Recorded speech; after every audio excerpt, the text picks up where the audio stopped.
Welcome everyone to a webinar series on the long-term energy scenarios for the clean energy transition. I am Pablo Carvajal from the ARENA Innovation and Technology Center in Bonn. This webinar series is organized as one of the activities under a clean energy ministerial campaign on the long-term energy scenarios. It is aimed at promoting the wider adoption and improved use of long-term energy scenarios in guiding long-term transition to clean energy. The campaign addresses three interrelated themes. The first one is about the use of scenarios in the political process guiding towards clean energy transition. The second theme is about improving scenarios and modeling tools to reflect emerging factors relevant for the transition. And the third and last theme is approaches to build scenario building capacity in the government sector. Today we have two speakers. First we have Dr. Wesley Cole, who is an electricity sector modeler and analyst in the Economics and Forecasting Group at the National Renewable Energy Laboratory. His work focuses on capacity expansion modeling of the U.S. power system. Within this domain, he specializes in renewable energy integration, battery storage market potential, and impacts of high solar penetration futures. Our second speaker is Dr. Dalius Tarvydas, who is a scientific officer at EU Joint Research Center, Knowledge for the Energy Union Unit. His current work evolves mainly around scenario analysis, general trends, technology selection for net zero economy, and cost evolution. Each speaker will have 20 minutes, 15 minutes for presentation, and 5 minutes for questions and answers. This webinar will be recorded and shared through ARENA's webpage. Before we begin, I will briefly introduce how to operate the Webinar 500 user interface. All of you are currently muted and will remain so throughout the webinar. If you have a question, please send your questions to us using the question feature on the webinar panel. Questions can be only reviewed by us and not shared with the audience. We will be monitoring the questions throughout the session and select some to be answered by our panelists at the end. Due to time constraints, we apologize in advance if your question is not answered by the end of the session. If you experience any technical difficulties, please try to reconnect by dialing in via phone. You can get the number by clicking on the phone option located on the webinar panel. You may also download the presentation slides in PDF in the handouts section. If you have technical difficulties that are unresolved, you may write to us through the question section. We will try to help you. Thank you very much. So we will start with our first speaker for today, Dr. Wesley Cole. Wesley, the floor is yours. All right, thanks, Pablo. So I'm excited to be here with you today. This is a fun opportunity. So I work at the National Renewable Energy Laboratory, which is in Colorado in the United States. So NREL is the U.S. Department of Energy's primary laboratory for energy efficiency and renewable energy work. So just by way of background, so we go to the next slide. So I work in a group that is full of power sector modelers and analysts. So lots of economists, engineers, et cetera. And we spend a lot of time developing scenarios to look out into the future in terms of what might happen. Most of our work focuses on the United States, but we do have folks who work in other areas. So a snapshot of some of our studies from the past several years is shown here on the slide. And I'm not here to talk about any of these studies or scenarios. I'm here talking about what we found in our scenario work that really drives good scenarios and good analysis. So that's kind of the background for what we're talking about here. Okay, so in terms of what makes good scenarios, I have a few thoughts here, and then this kind of sets the stage for what we'll be talking about for the rest of my time. So first, good scenarios, obviously you're gonna have free from major mistakes, bugs, biases. I think that's kind of taken, but it's challenging to make that happen all the time. The second piece is that the scenarios need to be sufficiently robust to inform whatever question you're asking or whatever decision you're trying to make or inform. And that applies to the tool. So if you come to me with a spreadsheet tool that says we have one node and one time slice or modeling renewable energy penetration out in the future, I'll say, well, that tool's no good for answering that question, so you need something else. So your tool has to be robust. Your future conditions have to be robust, and we've certainly seen this in the United States. You know, a decade or more ago, all the future conditions had high natural gas prices and relatively high renewable energy costs, and so those projections are not actually that useful in understanding today's condition where renewable energy costs are lower, natural gas prices, at least in the United States, are lower. So making sure your scenarios are robust to this future conditions. And then finally, the analysis around those scenarios is robust, and we'll talk a little bit more about that here in a little bit. And then finally, you do all this work, you have all these scenarios, modeling, whatever that you've done, and if that work is never actually used to inform a decision or to inform a question that somebody's asking, then what's the point of doing all the work? So really, to have a good scenario, it has to actually be used in some decision-making process or answering questions or something. If it's not used, then it's not fulfilling its purpose, and it doesn't matter if it's a really good scenario or not. So go ahead and go to the next slide. So outline of what I'm going to talk about here is basically these 5 things, some of the elements that I've put on here for what are the key pieces of having a good scenario. And I've numbered them because I think this order is important, that there's priorities in terms of one versus the other. You know, I bet if we sat down and talked about these for a while, somebody would convince me to change the order, add something else. But these are the things we'll talk about through the rest of my time here, that basically you need good analysts, you need to ask good questions, use the right tools, engage in collaboration, and have a good review structure. And the piece I want to emphasize here is that these things all happen pretty early on in your scenario development. These are things you invest in the front end as opposed to at the end, you know, once you already have scenario results. So these things, really putting in your work up front, will pay the biggest dividend. Okay, so let's go through these. So let's start with the first one, good analysts. If you want to go to the next slide. I think the key to having good scenarios is having good analysts. The analysts do a lot of different things. You can see the different things I put up here on the slide that analysts will do. You probably won't find one analyst who does all of these things. That's typically why you have teams working on these models. And so in my mind, the foundation for developing good scenarios is having a good team of analysts who have the skill sets that are needed to be able to do these things in an effective way. And I'm probably biased here because I am an analyst. I work on a team of analysts.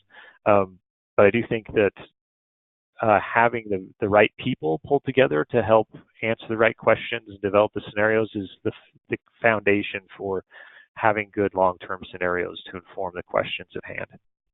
Okay, next slide. So the second piece you need good questions. So the questions are going to drive the model development, and analysts, regardless of if they're really good or not, they're going to work really hard to answer the questions that are given them, even if those questions aren't really the best ones that should be answered. And this is, at least from our end, we've seen this in that it's NREL, the National Renewable Energy Laboratory. We get a lot of renewable energy questions that are asked of us, and so that has driven our model development and capabilities. We've spent a lot of effort understanding renewable energy implications in the power sector. What are the challenges? What are the opportunities? What are the potential for renewable energy deployment? And so we have a lot of sophisticated modeling capabilities and understanding to be able to answer a lot of those challenging questions. Because we built those up over the years as those questions have been asked us. On the other hand, though, if we have, ask about carbon capture and sequestration, we haven't been asked as many of those questions. So the kinds of questions we can answer related to the potential for carbon capture are more limited than those for renewable energy, because the questions that we've been asked in the past have pushed our development capabilities towards the renewable energy end of things. So these are important, not just because the question needs to be relevant to whatever decision making is going on, but also because the questions drive what kind of questions you could ask in the future, because they drive the development of the tools and capabilities of the modeling team. Okay, next slide. So our third thing is using the right tools. So the a lot of times you get these modelers together. You know, they may have a PhD in building a model and using models and doing analysis, and so you give them a question and they want to use some really sophisticated tool or technique to get the answer. But a lot of times you don't need things that are that sophisticated. Sometimes you pull together a few smart people, you sit and talk for a few hours, look at some data, and then you could answer the question without doing some sophisticated modeling or developing a sophisticated tool. And so this is back to why I think the analysts are kind of the foundation of this. Is if you need the analyst to be able to step back away from their tools or models that they love and have built, and to just really examine the question in a way that could give the best that could help inform the question in the best way. So I think that's one important piece, is you don't always need a complicated model to answer even complicated questions. Some things, it just back of the envelope, and smart people will do it in a few hours as opposed to a few months or years of model development. The second piece is that different tools are good at different things, and at least at NREL we have found that often combining tools has been more effective than creating new tools. So for example, I've shown here on the bottom this our standard scenarios annual product, a suite of scenarios where we have our scenario definitions and we put those in. We actually use 3 models to inform the scenario results. So we have our DGen model, which handles the rooftop PV adoption using a BAS diffusion. That then informs our REEDS capacity expansion model, which does minimizing the total system cost using reduced form dispatch. And then the build out from that capacity expansion model will then feed into the Plexos commercial production cost model to do detailed system operation at the hourly or sub-hourly level, minimizing the production cost. So the suite of tools helps inform what these scenarios look like, as opposed to having one tool that tries to do everything. And so we've built automated linkages that make it easy for us just to run one, feed those into the other, and then the suite of tools can answer a lot of questions that no tool can answer on its own without investing the time to build the super tool that we're not even sure would work if we tried to build it. Okay, so next piece, number 4, collaboration. So we've found in engaging with other teams here in the United States doing US centric modeling is that different teams are answering different kind of questions, which means different teams have developed different capabilities. So, you know, we have a lot of renewable energy capabilities here. Other teams have different capabilities. So engaging with them helps share that information and knowledge. The other thing that we found in engaging with other teams is that there's a lot of learning that happens on these teams that is never published, especially the null results. So you will do something, we think something's really important, we invest a lot of time to build that capability into our model, and it turns out it doesn't change the answer, it only changes the answer in very specific conditions. And so we never publish that because it's not that interesting to a general audience. But the other modeling teams don't know that, and then they go off and build the capability in their model. And so it's really that engaging with the other teams helps you learn about these things that aren't published, and helps advance the scenario design and scenario analysis and tool development more quickly than if these teams are working in isolation. And then the other related piece here that we found is that long-term modeling is a sufficiently complex exercise that you really need to be in person to get the full value of collaboration. If you're reading each other's papers, that certainly helps, and even phone calls help, but really getting together in person and engaging in an in-person way transfers more knowledge than otherwise. So we found that to be particularly useful. Okay, next slide. My last piece for my list, the good review structures. So there's different ways to have review structures.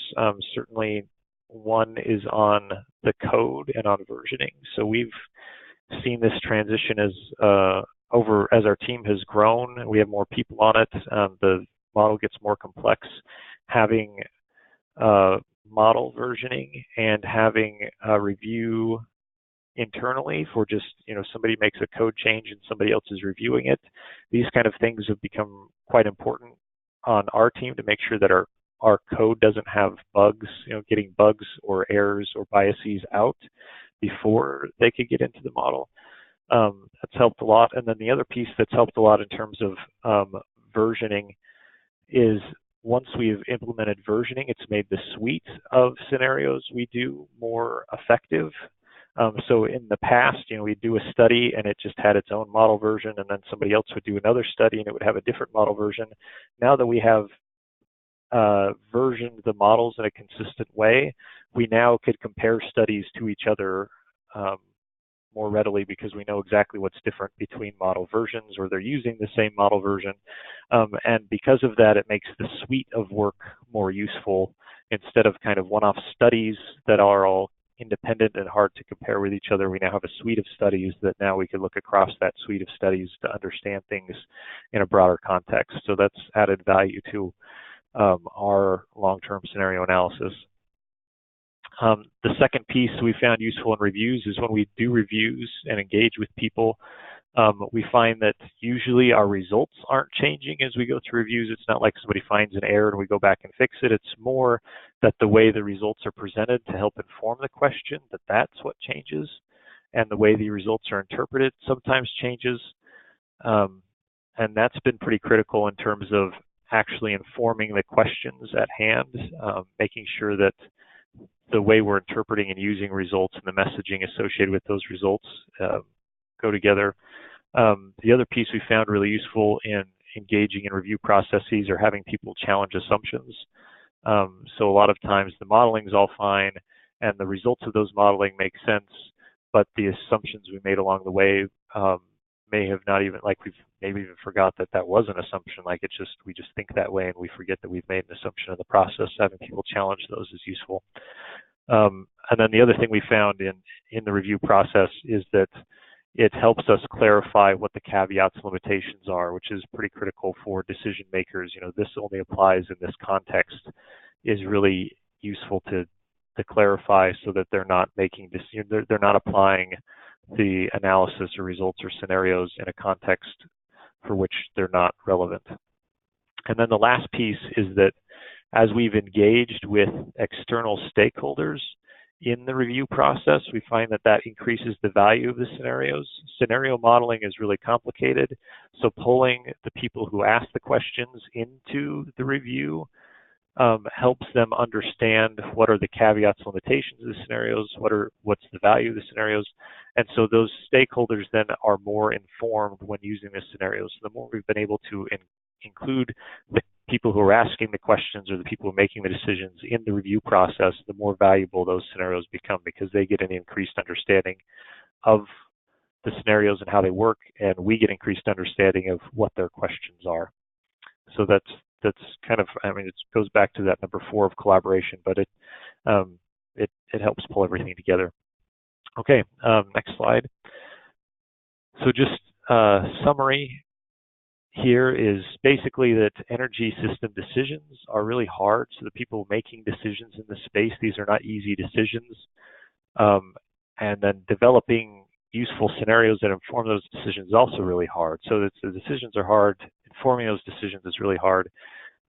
There's a limited amount of resources, both people, time, money, data, to be able to spend on informing those decisions.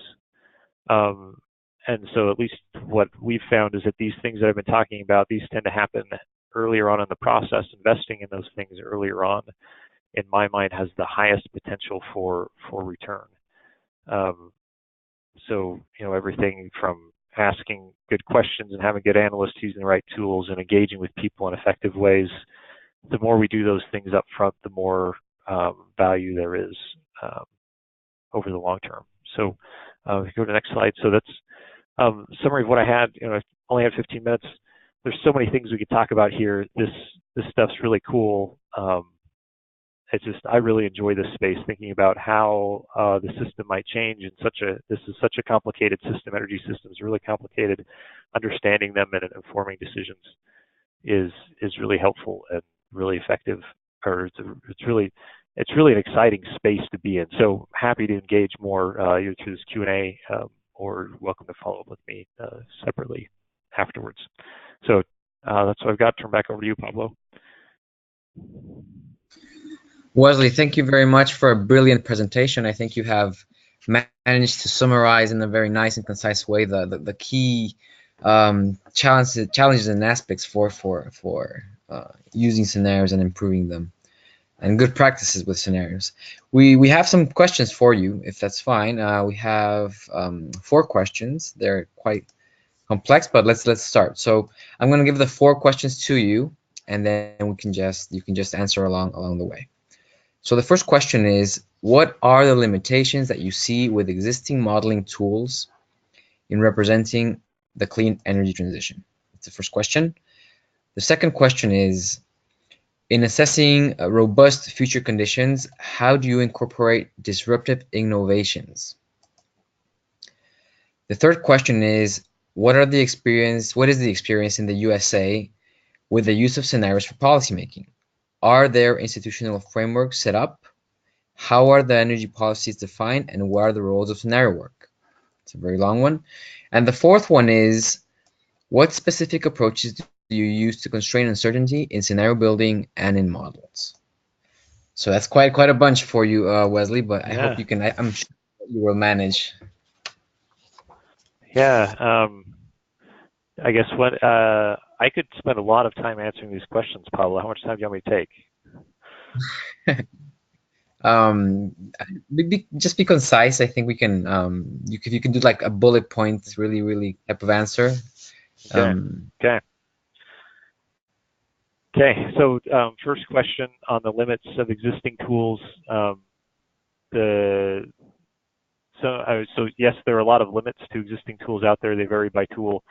Some of the ones we see are, insufficient spatial or temporal resolution to handle the challenges of renewable energy. Renewable energy is spatially diverse, and temporally there's a lot of temporal issues with renewable energy, and integrating them, you really need high temporal and spatial resolution, which you could get in a variety of different ways. But that's certainly one. Other limits that we see are data. It's hard to, renewable energy requires a lot of data to be able to understand and characterize it. And that also applies to other things, like if you're looking at CCS, where could you actually store captured carbon and stuff like that. So pieces like that are a challenge and could limit tools. And then the other pieces are cost projections, I think, are one way that tools have been limited, especially in the last decade. If you haven't kept up with things like PV costs and battery costs, you could quickly get behind, and your scenarios could be less useful. So there's more we could talk about there in terms of what are limits of existing tools, but just a few bullet points there. Second question, how do you incorporate disruptive technologies? That's really hard to do. I'll just say that at the outset. There's different ways it could be done. I mean, one is first just being aware of how sensitive is your model to really big changes in things, like what happens. I mean, so right now, obvious thing is what happens if you run with really cheap batteries. Do you believe your model results in that case, because that might be what the future is? Or what happens if you run with a really cheap any technology? So put in really cheap nuclear. Do your scenarios make sense? Have you looked at some of the extreme scenarios? And if those kind of things could help at least show you what kind of things the future could be like. It's hard to, you'll never really be able to pick a disruptive technology, I don't think, but if you understand what a disruptive technology might do, here's a technology that provides energy in this way. Low-cost nuclear may not be what the future is, but maybe a future technology is something that would behave in a model like low-cost nuclear. So having looked at that scenario could help understand what a disruptive technology might do in that area.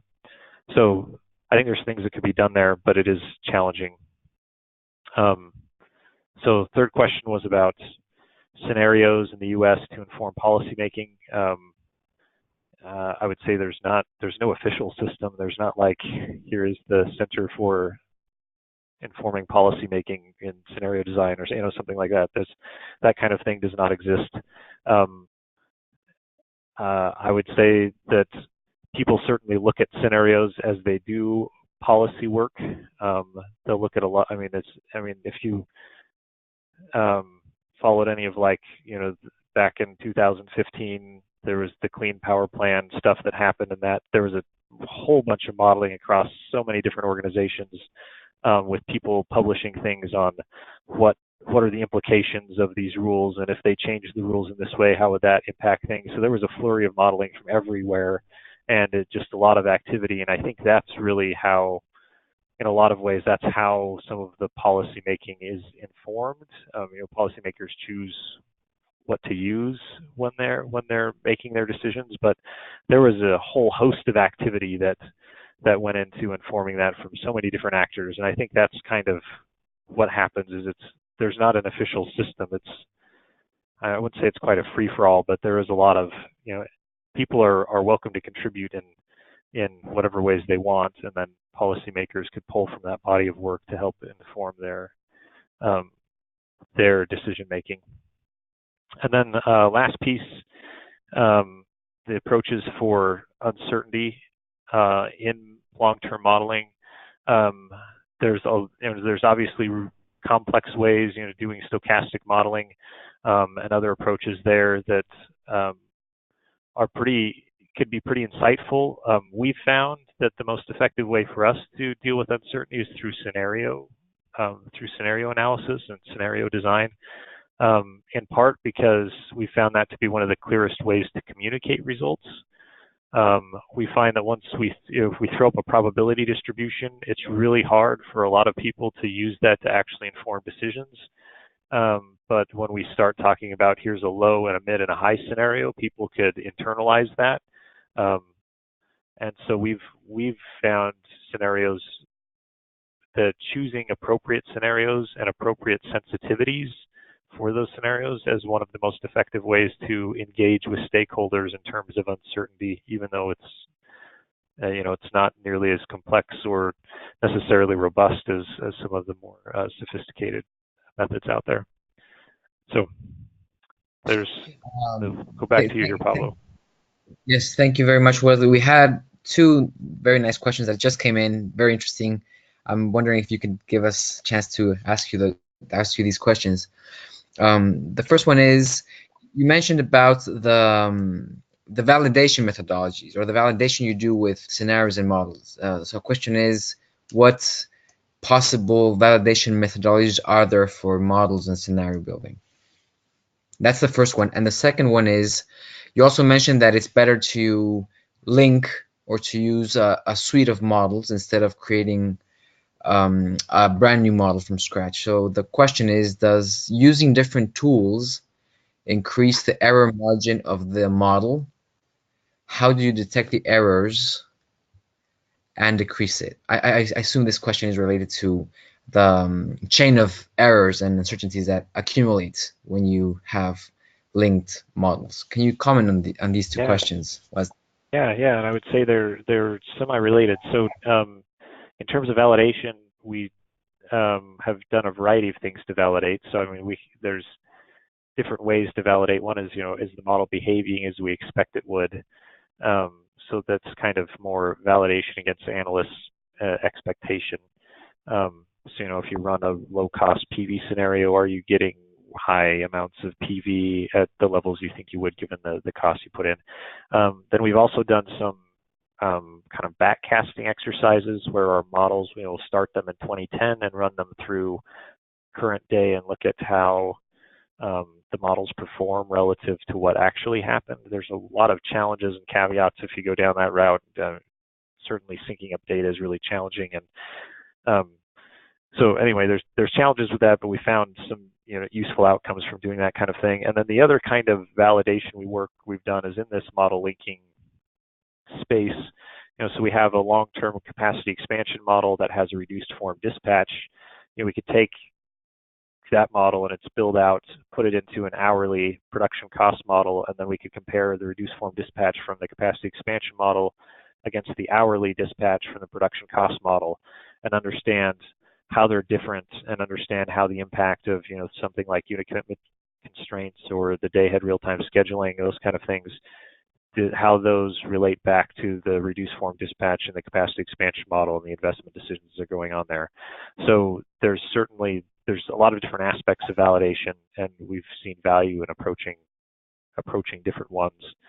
In terms of the linking the models, I'll say that linking versus new models, it's not always that linking is preferred versus new models. It's just that we found a lot of value in that, and that the linking that we've done, we've found that it's primarily has added value. So for, again, back with the capacity expansion model, it has a reduced form dispatch.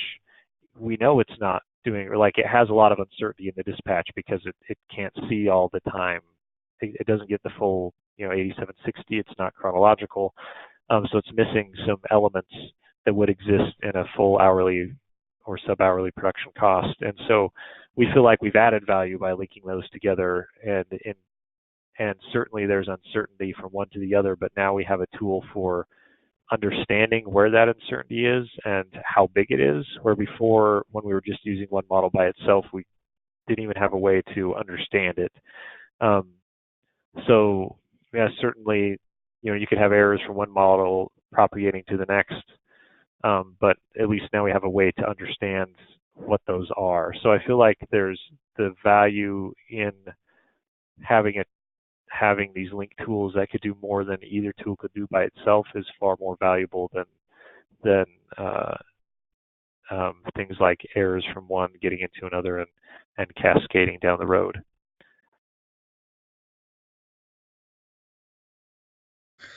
Thank you very much, Wesley, for the comprehensive response. We're going to finish with you there, and we're going to give way to our second speaker, Dr. Dalius Tarvydas, to talk about the use of energy scenarios. Dr. Tarvydas is from the EU Joint Research Center. Dalius, are you there? Yes, thank you. Can we go directly to slide number 3? Next, yes. So I'm coming from European Commission Joint Research Center, the European Commission Science and Knowledge Service. If you are working with modeling models, you probably know that we as a GRC have a lot of different models ranging from the short-term, long-term, optimization, simulation, econometrics. But I'm coming from the unit that do knowledge for energy union. So I'm coming from quite a different spectrum of commission. With our unit trying to move from model creation to using the data or the outputs created by models, not only internal commissions models, but all the models, scenarios that are available out there. Next one, please. Next slide. Okay, thank you. So there is no shortage of different energy scenario publications. Just a simple example of some well-known studies. Currently in our radar, we have around 70 different studies ranging from global, local, one sector, all power energy system, different models, different assumptions. So what we are trying to do to use all this data and to be able to make some sense out of it. Next one, please. So our approach, we start working systematically with scenarios, energy scenarios about 2 years ago. And our idea was to create a structure that could accommodate all the data used in scenarios from the assumptions to the end results. We were thinking that we will be able to get everything, macroeconomical data, techno-economical data, social economical data, technologies, fuels, emissions, and so on, so on. Sadly, it was just a night dream. Next one, please. In reality, majority of studies don't actually publish this data. So there is still some data available. Some is quantitative, another is semi-quantitative, another is qualitative. So we are still trying to collect all this data, put it systematically in predefined structures, and make some sense of it. We started from the Excel, now we are moving to the database, but we are still in the transition. Next one, please. So how we are using the data from all these different energy scenarios. The first use is we're analyzing market growth. There you can see a couple of our applications. First one, we are using it for the low carbon energy cost corridor. The second one for the lithium ion battery report. So in generally, we plot everything what we found in the literature in both scientific articles or full-fledged studies, and now try to see commonalities, and in this case we are looking for ranges. In first case, we see that base case is business as usual scenario, and we also have two different renewable energy source electricity development scenarios with different assumptions and so on. And for the batteries, we have low deployment, moderate, and high deployment scenario. Next one. So these market growth projections taken from the different studies, we are using a lot of different ways, and one of the ways we are using it to calculate technology cost corridors. Left graph is for the wind onshore low specific capacity high hub height wind turbine. The left one for lithium ion electric vehicle battery pack cost. Lines represents our estimates, and box plot is the values we found in the literature. The beauty of working in the organization like Joint Research Center is a cooperation.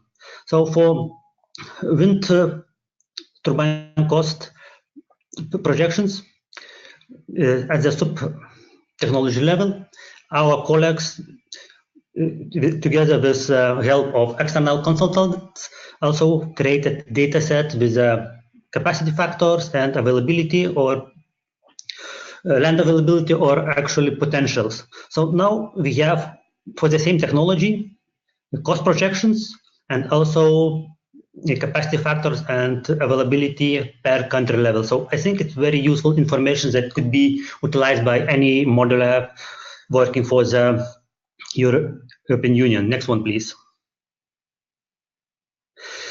We also do some meta-analysis. There we can see a simple plot of all the installed capacity for Europe for 2030 and 2050 from all the studies we found at the time.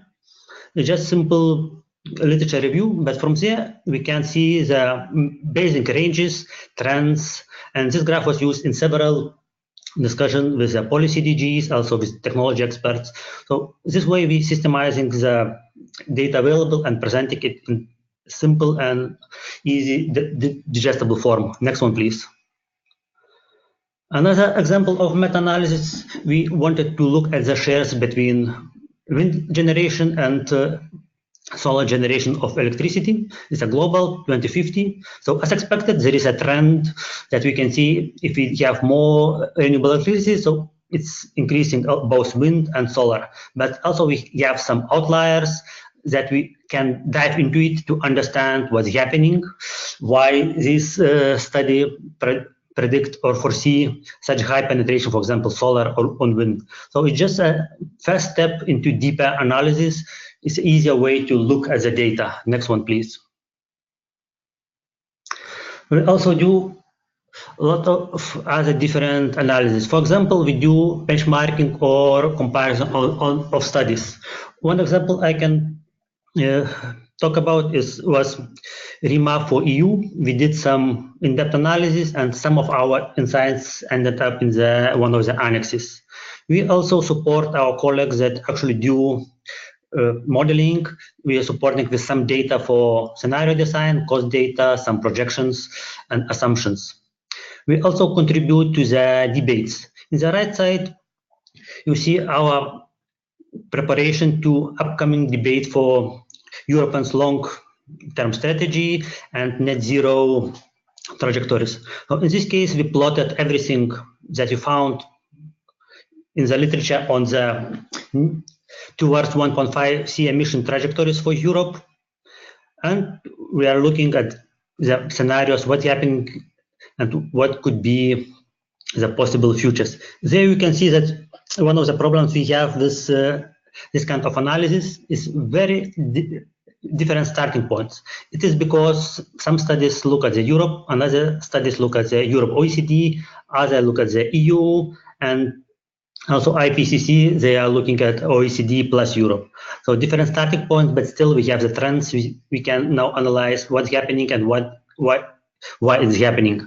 Next one, please.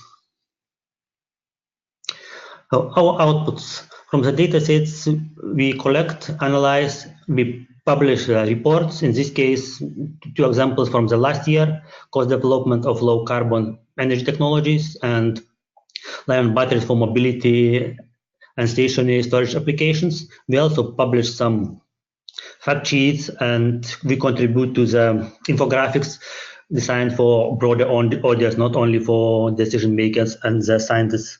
Another our possible output is internal data sets. We contributing to other colleagues' research. There is a simple example where we provided technology experts with a different penetration of selected technologies, global and per region, so they were able to use it as an input and come up with some future market research. And as I already said, we also contribute to debate with our knowledge on preparing some selected infographics, graphics, and fact sheets. Next one, please. So now I would like to talk with the problems with this kind of analysis. If you look at the right side, these 3 shades of gray, first of all, insights. Every study that publishes scenarios, energy scenarios, you always have insights. One of the main reasons why the studies are published is insights. So with insights, we don't have a problem. The problem is that these insights don't cover all of the results. And sometimes, if they cover everything, these results not necessarily are comparable with other studies. As an example, I could mention the Shell Sky scenario. It's one of the best known net zero scenarios out there. The problem is that easily we can compare results only for the power sector and primary energy.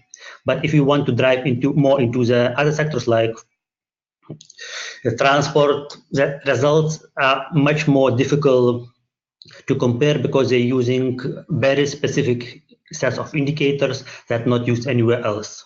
If you move up the model, in most cases we know what kind of model is used for the analysis. The problem is that most of the models are closed source, so again there is a lot of unknown in this place. And of course the biggest problem is inputs. Very few studies we are working with discloses all the inputs. Now we are in much better situation than we were 5 or 10 years ago. More and more studies try to publish their full data sets, but still in this case we have a lot of unknown or information. In many cases, when I read some scenario analysis, I feel like this prisoner in the Plato's cave. I see the insights, there's some moving shadows on the wall, but it's very hard to understand why it's happening. You just see the results of the work of the study, but it's very hard to understand why. Next one, please. Just a small summary. Why it's hard to compare several studies. I'm happy that we are comparing apples with pears, not apples with oranges, but still, technology coverage per study usually is not equal. Very few studies we are working with, especially the global ones talking about the heating sector. Some technologies have very low coverage like CCUS. They are mentioned only in very few technologies. You can see it's the graph on the right side. The technology boundaries are also sometimes a problem because, for example, if you're talking about the battery capacity, and we don't know it is covering only light-duty vehicles or it's also including buses, we can be off up for about 30% of battery capacity in the selected year. So again, it's unknown, gives a lot of uncertainty in our work. Sectoral coverage, again, heating and cooling is not covered. Residential sector, transport sector usually is covered in much less detail than the power sector. So again, we don't see a lot of information. About regional coverage, I already talked about, and temporal coverage. Some studies, most of the studies publish results in 5 years, 10 years. It's nice, it's very easy to use, and it's very easy to compare. But there still is a number of studies that publish results in one selected data point in time, usually the end data point of time. So we see the very nice, bright future, but we have no idea how we can reach it. Next one, please. Just to summarize or take away messages. So comparative scenario analysis can be a very useful tool for decision making. It can identify common trends, analyze the difference, and generally understand how system can cope with transition, what will happen, and so on. However, currently available data in most of the studies are based, they publish heterogeneous data sets, not full data sets, and usually we have to supplement our insights by qualitative or semi-quantitative assumptions, which brings some uncertainty in our results. And of course, I would like to say that transparency and more transparency is necessary to make use a lot of nice work all the researchers around the globe is doing on the energy scenarios. If we have more data, this research would be much more useful than it is now. Thank you.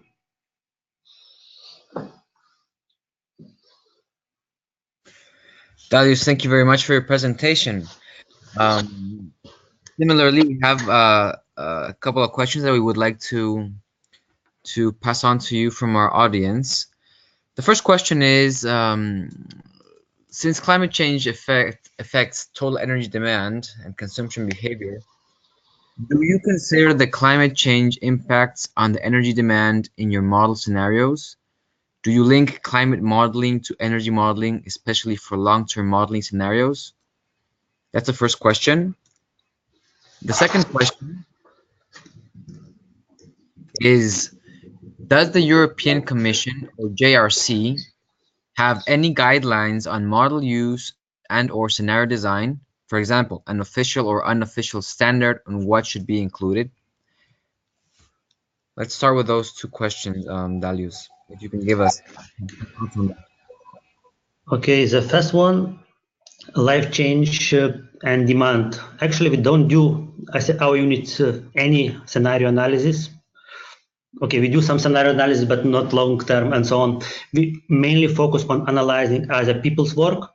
So one of the data we are looking always on is changes in the demand, which depends on several things: socioeconomics, population, GDP, and so on. So we do collect the data, we analyze the data. Also, when looking at the most recent studies, we also see a lot of attention to this topic. So people start to understand that in order to reach this net zero, we need to do a lot more than to modify our power sector. Also, there should be some changes in the lifestyle. So, should to mention this reduction of meat utilization, reduction use of automotives, and so on. There's a lot of different aspects that affect it. And for the guidelines, frankly speaking, I can't say anything about it because I don't do the modeling in the commission. There is official commission scenarios done with Prime that represents the commission position on the development of the union's energy sector, but about the guidelines, sorry, I cannot say anything. Thank you very much, Dalius. We have a couple more of questions, if it's okay with you. Sure. The first question is, where does the JRC see the greatest deficiency in national European studies it reviews related to the clean energy transition? So, first question. Second question is, in your meta-analysis, did you look into the drivers for decarbonization? I feel that the CCS tends to be over-optimistically represented in long-term scenarios, while sector coupling options, which I believe are more realistic options, are not well represented. It was briefly discussed in slide 15. And a last question is, how are the JRC scenarios feeding in the EU policy making process? Okay, so for the first question, I can't say much. Again, it's not the area of my expertise. I don't work with this country-specific scenario, so sorry, I cannot say anything about it. About carbon capture, it's one of the technologies that I would say oppositely. It's in many studies don't even look at this technology. It's not present in the technology set. And sector coupling, again, only in the recent years, more and more studies start to looking at the whole energy sector. Even now, it's very common to read study on the energy sector, and they're talking about only power sector. I do believe that in order to get closer to net zero and stop the climate change, we have to look at all the sectors, because power sector is important, but there are also transport sector, heating, cooling, where majority of savings could be achieved. And moreover, there is also agriculture. Maybe we have to change our dietary preferences to reach better results. And which was the last one? Sorry, forget it. Last question. The last question is, how are the JRC scenarios feeding into the EU policy-making process?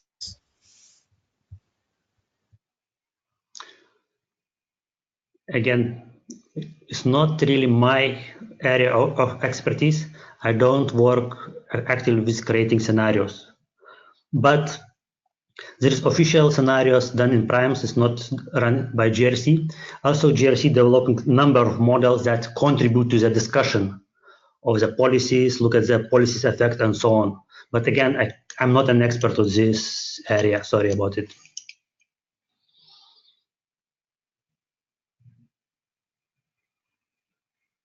Very well. Thank you very much, Dalius, for your presentation. I think we're coming to an end. We want to thank today's presenters and hope that the insights that they have shared have been of great value to all our audience. And we would like to remind you all that the next session on this webinar series on the use, improvement, and capacity building for long-term energy scenarios for the clean energy transition will be on February the 7th of 2019 at 4:30 Central European Time, with presentations from Natural Resources Canada, National Energy Board, and Environment and Climate Change Canada. Once more, we thank you all for attending this webinar session. Goodbye.